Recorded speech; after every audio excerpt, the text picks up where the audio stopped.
some of you may already know me or know of me from my YouTube channel. It's called Don't Talk TV. And I just wanted to talk a little bit about some of the things I've been talking about on there in the event you haven't seen them, because we are in an unprecedented time in Canadian history.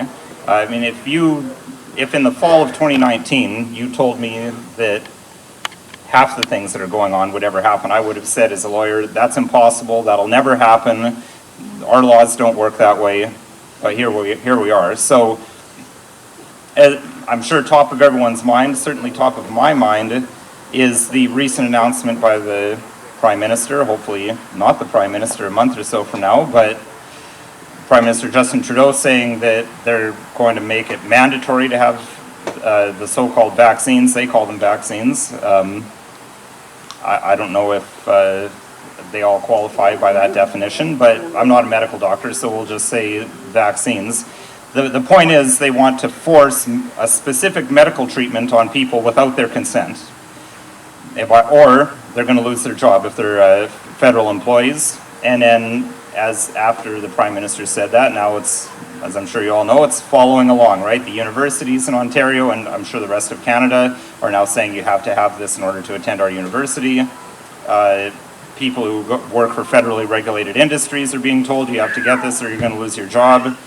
And the dominoes are continuing to fall. And I've also noticed on a personal level, you see polls saying that, people they're 75% in favor of these mandates and they think unvaccinated people should lose their jobs. You can see the power of government to really shift the views of people. 2 weeks ago, if I talked to average people, and they might be virtue signaling and saying, oh, I got my jab, but they didn't care if I didn't have mine or someone else didn't have theirs. Now all of a sudden, people who've been unvaccinated are villains, and there's a big wedge being driven in society. And this isn't the Canada I grew up in.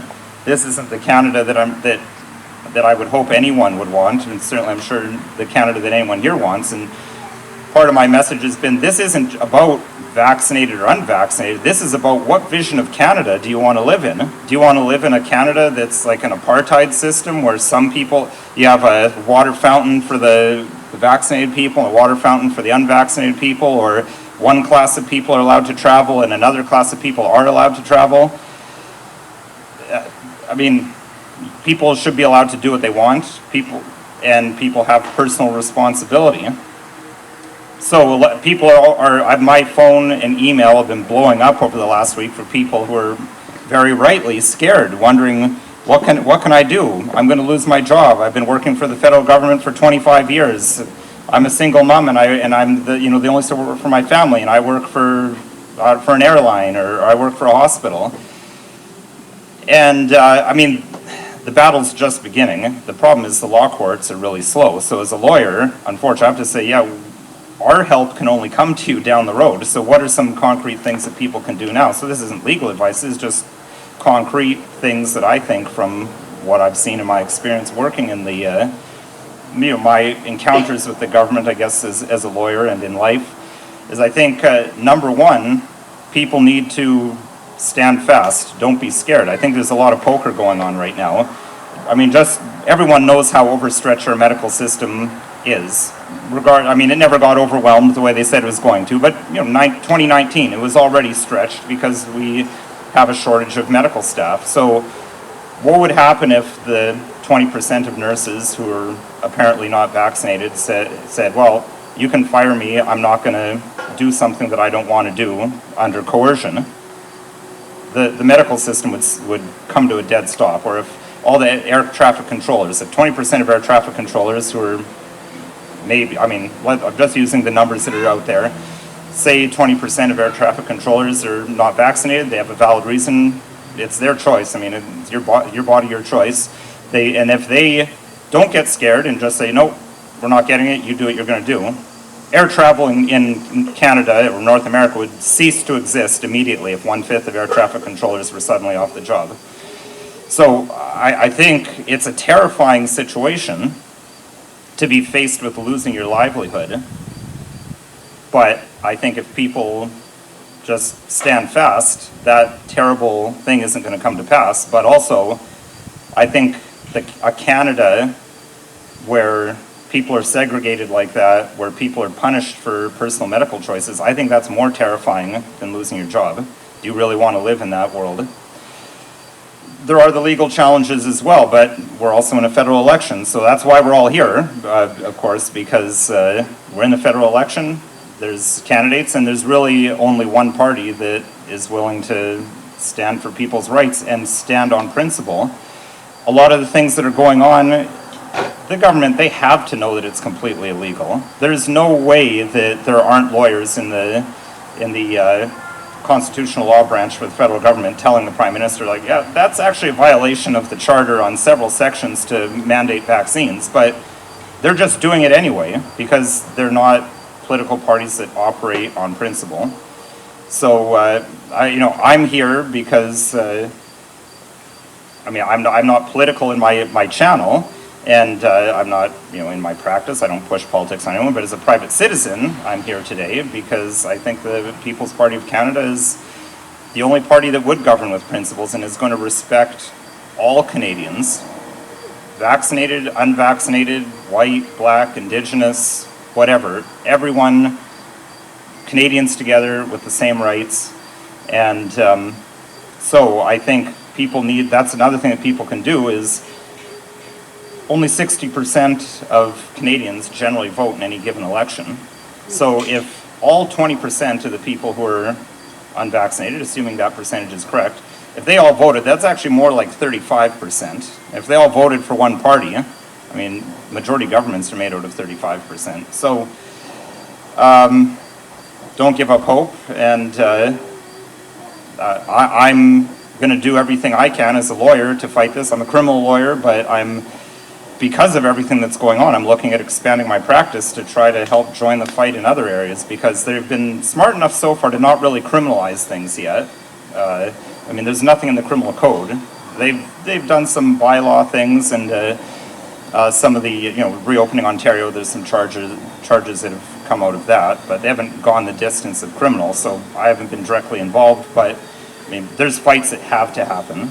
These mandates have to be challenged.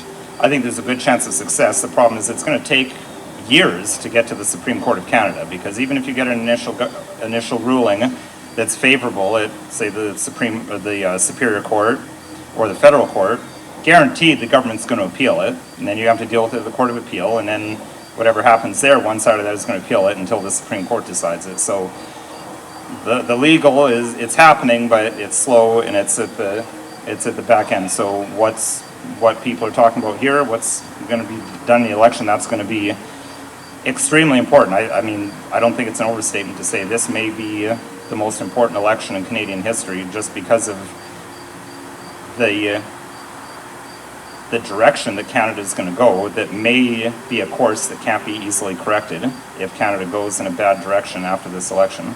So thank you for running, and thank you for giving me a chance to speak, and best of luck. Thank you.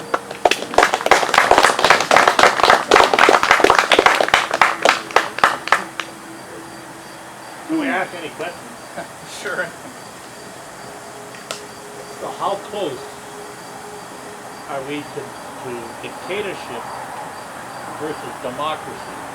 If what you outlined here, if this carries on unchecked, Yeah. as you say, unchecked, so what's, like, we can run with our minds how fast we are going down the other side of the slippery slope.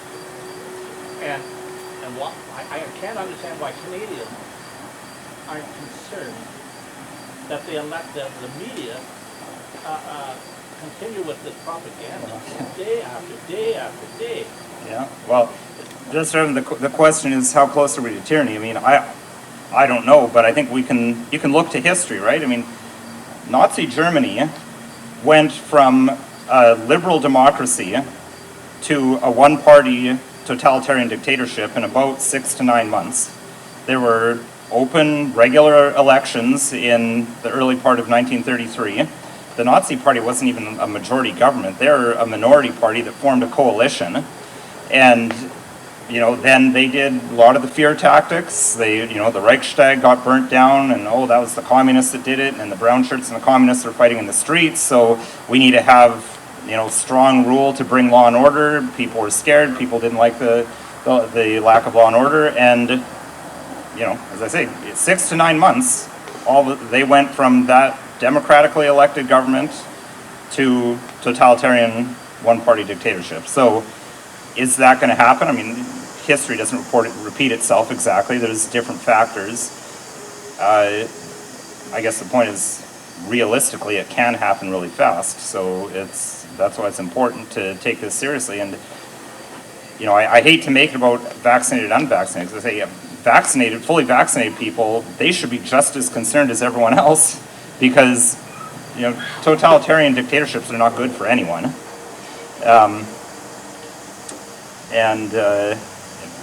As for why people just listen to the media, I mean, I don't know why, but maybe our media has historically been a little bit more honest, and people just have this trust of it, and there's no dissenting viewpoints. I mean, in the United States, they don't have much dissension, but they at least have Fox News that is maybe 10% different from what CNN is saying.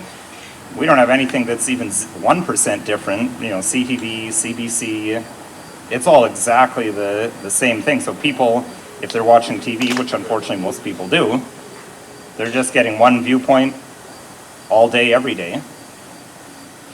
And so, I mean, if you could convince people to turn off their TVs, maybe they change, but that's probably a hard sell. And we've got the classic bread and circuses, right? I mean, why did professional hockey, why did that get to operate when everyone else was locked down? Bread and circuses. People, you know, they're distracted. I mean, I bet if they didn't let the NHL play, there'd be a lot more people that are kind of thinking like, wait a minute, what's going on here? I don't like this situation, but, well, I got my Tim Hortons and I got my TV, my hockey games, so I guess the world's not too bad. I guess it's okay. I can just deal with everything else. That's just human nature. So society, I think have no understanding. I think you put it kind, but no understanding of what their power of consent is. Like that's what caught my eye when I see your video. So what is our consent? Like what is the power of our signature or our approval? Society has been, I don't know, whitewashed or brainwashed, but no understanding of what a citizen, supposed citizen of Canada, Ontario, what we have. That we're losing. I believe we're losing so fast, and very little resistance. And if I resist, I'm the bad. I gotta, even amongst my family, I gotta buck it. I gotta be so careful. And why do I have to be that, like you said about our medical health system? Where it's proven to me that like in the United States, I watched a video there where the doctor said that there's been over 12,000 people die within 4 days of taking the shot. Over 12,000 people. You know, that's 4 times as many people that died on 9/11. Pearl Harbor, like they went on and on. And yet, and the vaccine specialist said that after 150, the whole program should have closed. After 150 deaths. Yeah, well, I mean, how many people die? One person dies from salmonella, and they'll pull lettuce out of every supermarket in the country. But I mean, it is the consent. It's what are the people accepting? And if people are accepting it, then you know. So why are we so silent? So you're coming out door knocking with us tomorrow, right? So that's where it's at. That's where it's at. So what's your message though? So what is your message, your defense, or your platform, etc.? Like, what are you going to say? Oh, well, I'll let the PPC candidate speak to the platform. Thank you. Thank you. Thank you very much. Thank you for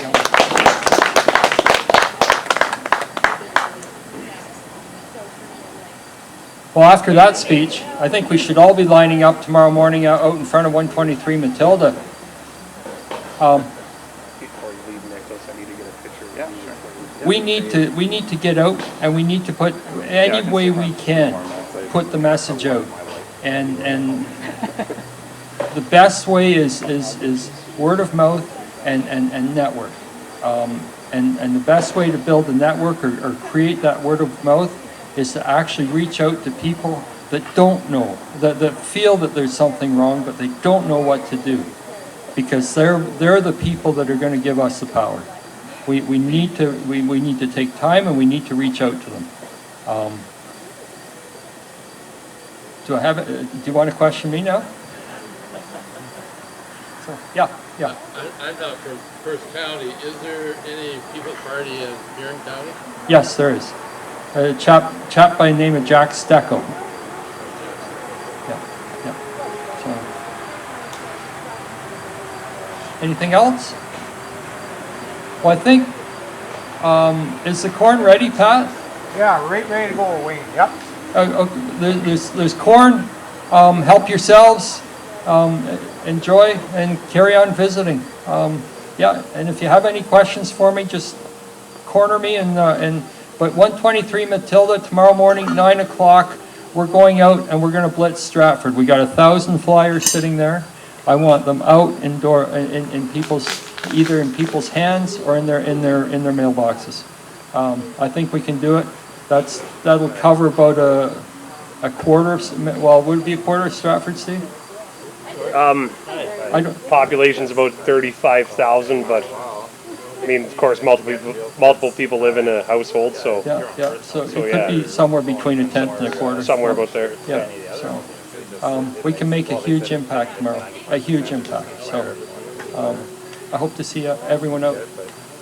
Everyone that's able. I think it's going to be a hard day. But we're going to have that's the hard part. The fun part is we're going to have a pizza and pool party afterwards. So we're meeting in a place that they've got a beautiful backyard with a nice pool. So bring your swimsuit, bring lawn chairs, bring towels, and your appetite. We'll have an appetite after we do the work tomorrow. So, okay, yes. Do you have another event after this one tomorrow? Every Saturday we're going to hit a populated area, and Labor Day Monday. So, yes, Steve. Every Friday we're trying for a meet and greet like this. Actually, yes. We're going to try and arrange for something like this every Friday, so that we can see the new faces and get to know that there's more on our side.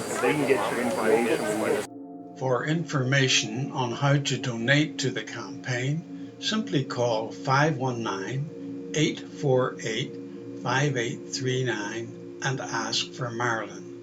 That number again is 519-848-5839.